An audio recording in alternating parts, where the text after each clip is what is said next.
Luc chapitre 11. Jésus priait un jour en un certain lieu. Lorsqu'il eut achevé, un de ses disciples lui dit, « Seigneur, enseigne-nous à prier, comme Jean l'a enseigné à ses disciples. » Il leur dit, « Quand vous priez, dites, Père. Que ton nom soit sanctifié, que ton règne vienne. Donne-nous chaque jour notre pain quotidien. Pardonne-nous nos péchés, car nous aussi nous pardonnons à quiconque nous offense, et ne nous induis pas en tentation. » Il leur dit encore, « Si l'un de vous a un ami, et qu'il aille le trouver au milieu de la nuit pour lui dire, « Ami, prête-moi 3 pains. Car un de mes amis est arrivé de voyage chez moi, et je n'ai rien à lui offrir. » Et si, de l'intérieur de sa maison, cet ami lui répond, « Ne m'importune pas, la porte est déjà fermée, mes enfants et moi sommes au lit, je ne puis me lever pour te donner des pains. » Je vous le dis, même s'il ne se levait pas pour les lui donner parce que c'est son ami, il se lèverait à cause de son importunité et lui donnerait tout ce dont il a besoin. Et moi, je vous dis, demandez, et l'on vous donnera, cherchez, et vous trouverez, frappez, et l'on vous ouvrira. Car quiconque demande reçoit, celui qui cherche trouve, et l'on ouvre à celui qui frappe. Quel est parmi vous le père qui donnera une pierre à son fils, s'il lui demande du pain? Ou, s'il demande un poisson, lui donnera-t-il un serpent au lieu d'un poisson? Ou, s'il demande un œuf, lui donnera-t-il un scorpion? Si donc, méchants comme vous l'êtes, vous savez donner de bonnes choses à vos enfants, à combien plus forte raison le Père Céleste donnera-t-il le Saint-Esprit à ceux qui le lui demandent? Jésus chassa un démon qui était muet. Lorsque le démon fut sorti, le muet parla, et la foule fut dans l'admiration. Mais quelques-uns dirent, c'est par Béelzébul, le prince des démons, qu'il chasse les démons. Et d'autres, pour l'éprouver, lui demandèrent un signe venant du ciel. Comme Jésus connaissait leurs pensées, il leur dit, tout royaume divisé contre lui-même est dévasté, et une maison s'écroule sur une autre. Si donc Satan est divisé contre lui-même, comment son royaume subsistera-t-il, puisque vous dites que je chasse les démons par Béelzébul? Et si moi, je chasse les démons par Béelzébul, vos fils, par qui les chassent-ils? C'est pourquoi ils seront eux-mêmes vos juges. Mais, si c'est par le doigt de Dieu que je chasse les démons, le royaume de Dieu est donc venu vers vous. Lorsqu'un homme fort et bien armé garde sa maison, ce qu'il possède est en sûreté. Mais, si un plus fort que lui survient et le dompte, il lui enlève toutes les armes dans lesquelles il se confiait, et il distribue ses dépouilles. Celui qui n'est pas avec moi est contre moi, et celui qui n'assemble pas avec moi disperse.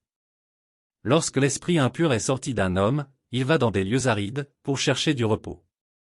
N'en trouvant point, il dit, je retournerai dans ma maison d'où je suis sorti. Et, quand il arrive, il la trouve balayée et ornée. Alors il s'en va, et il prend 7 autres esprits plus méchants que lui, ils entrent dans la maison, s'y établissent, et la dernière condition de cet homme est pire que la première. Tandis que Jésus parlait ainsi, une femme, élevant la voix du milieu de la foule, lui dit, heureux le sein qui t'a porté. Heureuses les mamelles qui t'ont allaité. Et il répondit, heureux plutôt ceux qui écoutent la parole de Dieu, et qui la gardent. Comme le peuple s'amassait en foule, il se mit à dire, cette génération est une génération méchante, elle demande un miracle, il ne lui sera donné d'autre miracle que celui de Jonas. Car, de même que Jonas fut un signe pour les Ninivites, de même le Fils de l'homme en sera un pour cette génération. La reine du Midi se lèvera, au jour du jugement, avec les hommes de cette génération et les condamnera, parce qu'elle vint des extrémités de la terre pour entendre la sagesse de Salomon, et voici, il y a ici plus que Salomon. Les hommes de Ninive se lèveront, au jour du jugement, avec cette génération et la condamneront, parce qu'ils se repentirent à la prédication de Jonas, et voici, il y a ici plus que Jonas. Personne n'allume une lampe pour la mettre dans un lieu caché ou sous le boisseau, mais on la met sur le chandelier, afin que ceux qui entrent voient la lumière. Ton œil est la lampe de ton corps. Lorsque ton œil est en bon état, tout ton corps est éclairé, mais lorsque ton œil est en mauvais état, ton corps est dans les ténèbres. Prends donc garde que la lumière qui est en toi ne soit ténèbres. Si donc tout ton corps est éclairé, n'ayant aucune partie dans les ténèbres, il sera entièrement éclairé, comme lorsque la lampe t'éclaire de sa lumière. Pendant que Jésus parlait, un pharisien le pria de dîner chez lui. Il entra, et se mit à table. Le pharisien vit avec étonnement qu'il ne s'était pas lavé avant le repas. Mais le Seigneur lui dit, vous, pharisiens, vous nettoyez le dehors de la coupe et du plat, et à l'intérieur vous êtes pleins de rapine et de méchanceté. Insensés. Celui qui a fait le dehors n'a-t-il pas fait aussi le dedans? Donnez plutôt en aumône ce qui est dedans, et voici, toutes choses seront pures pour vous. Mais malheur à vous, pharisiens! Parce que vous payez la dîme de la menthe, de la rue, et de toutes les herbes, et que vous négligez la justice et l'amour de Dieu, c'est là ce qu'il fallait pratiquer, sans omettre les autres choses. Malheur à vous, pharisiens! Parce que vous aimez les premiers sièges dans les synagogues, et les salutations dans les places publiques. Malheur à vous! Parce que vous êtes comme les sépulcres qui ne paraissent pas, et sur lesquels on marche sans le savoir.